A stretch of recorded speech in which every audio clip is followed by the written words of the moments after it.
friends, welcome to Pepper in the Pan. இன்னைக்கு நம்ம சேனல்ல கடம்பா வறுவல் எப்படி பண்றதுன்னு பார்க்கலாம்.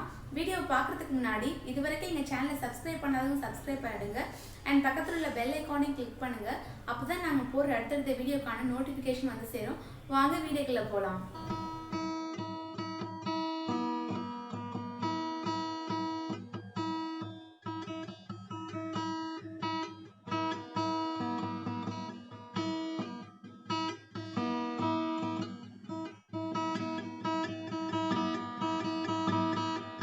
கடம்பா வறுவல் பண்ணுறதுக்கு முதல்ல மசாலா ரெடி பண்ணிக்கலாம். 5லிருந்து 10 சின்ன வெங்காயம்,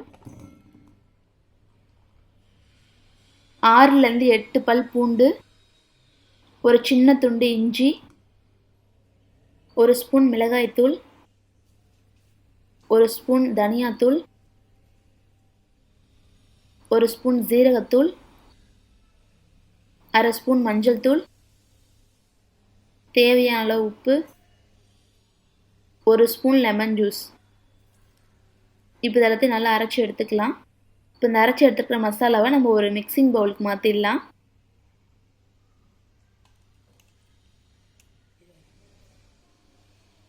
அடுத்ததாக இதில் நான் 750 கிராம் கடம்பா மீனை க்ளீன் பண்ணி இந்த மாதிரி ரிங் மாதிரி கட் பண்ணி வச்சுருக்கேன். இதை நம்ம இதில் சேர்த்திடலாம். மசாலா நல்லா எல்லா இடத்துலையும் படுற மாதிரி நல்லா மிக்ஸ் பண்ணிக்கலாம். மசாலா நல்லா எல்லா சைட்ஸ்லையும் போகணும், அப்போ தான் நல்லா டேஸ்ட்டாக இருக்கும்.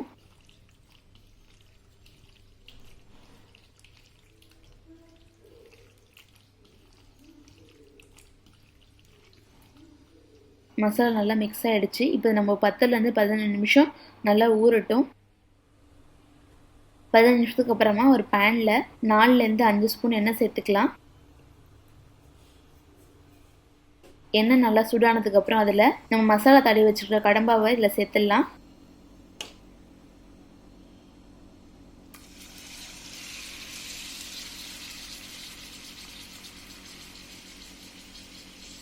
இந்த கடம்பா போட்டதுக்கப்புறம் அடுப்பு லோ ஃப்ளேம்லேயே இருக்கட்டும்.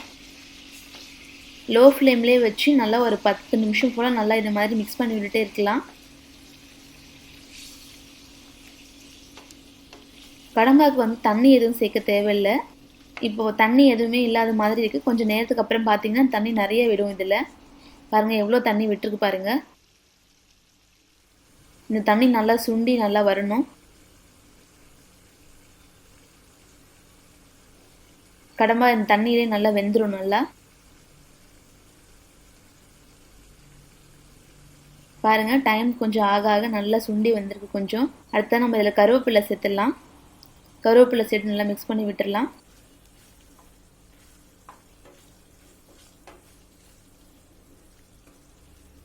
கடம்பா நல்லா வெந்துருச்சு. ஆனால் நம்ம தண்ணி மட்டும்தான் கொஞ்சம் நம்மளுக்கு நல்லா திக்காகணும்.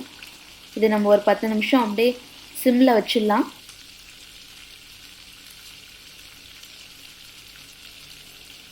இதுக்கு பார்த்தீங்கன்னா செய்யறதுக்கு மசாலாவும் ரொம்ப கம்மி தான். 10 நிமிஷத்துக்கு அப்புறம் பாருங்கள், சூப்பராக கடம்பா வறுவல் ரெடி ஆயிடுச்சு. நீங்களும் இந்த ரெசிபியை உங்கள் வீட்டில் ட்ரை பண்ணி பார்த்துட்டு எப்படி இருந்துச்சுன்னு கமெண்ட் பாக்ஸில் சொல்லுங்கள். இந்த வீடியோ உங்களுக்கு பிடிச்சிருந்தா லைக் பண்ணுங்கள், கமெண்ட் பண்ணுங்கள், உங்கள் ஃப்ரெண்ட்ஸ் அண்ட் ரிலேட்டிவ்க்கு ஷேர் பண்ணுங்கள். மறக்காமல் எங்கள் சேனலை சப்ஸ்கிரைப் பண்ணுங்கள். இதே மாதிரி ஒரு சூப்பரான ரெசிபியோட நெக்ஸ்ட் வீடியோவில் பார்க்கலாம். தேங்க்யூ.